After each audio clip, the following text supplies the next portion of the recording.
Les enjeux d'abord, c'est un enjeu de transformation, puisqu'il a fallu transformer une DSI dans une direction de transformation et une direction numérique.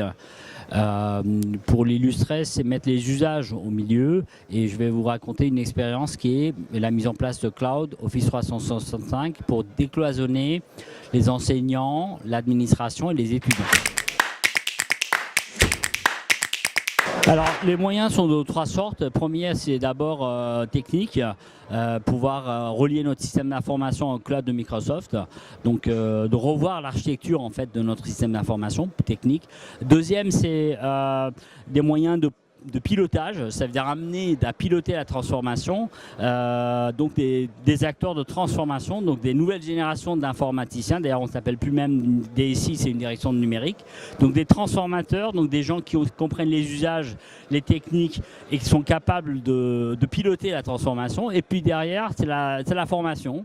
C'est former les gens sur les usages basiques. Comment est-ce que je transforme mes usages au quotidien pour utiliser cloud? Comment je fais en sorte de mettre en place des fichiers que je partage? Et donc, on amène des usages des personnes à travailler en fait autrement et gagner en efficacité. Le résultat obtenu, c'est qu'on a réussi à décloisonner le mode de fonctionnement entre les chercheurs, les enseignants, les étudiants et l'administration, parce qu'un enseignant, il est autant enseignant que chercheur, mais en même temps, il enseigne. Mais en même temps, il peut être administratif. Donc du coup, grâce à un moyen cloud, et on a réussi à mettre en place une solution collaborative qui permet de décloisonner et que les personnes travaillent ensemble. Ça, c'est le premier résultat. Deuxième résultat, c'est combattre le shadow IT. Ça veut dire qu'on a essayé de ramener les utilisateurs qui étaient partis sur des solutions du type Google, du type un peu tout ce qui est en dehors de nos systèmes. Ils sont revenus vers nos systèmes et ça, c'est un grand enjeu.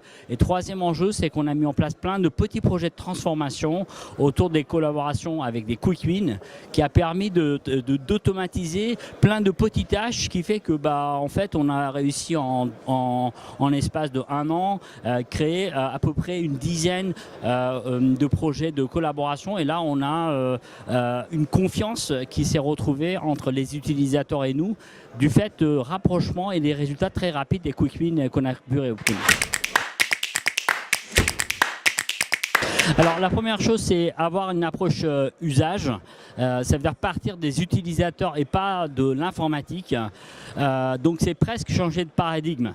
Première chose, c'est partir de quels sont les petits problèmes qu'on peut résoudre pour les personnes. Deuxième chose, c'est ne pas surpromettre, parce qu'il faut faire des preuves par des petits pas. Et troisième chose, c'est amener en fait une forme de dynamique générale que les gens s'approprient et donc du coup ils deviennent acteurs de la transformation.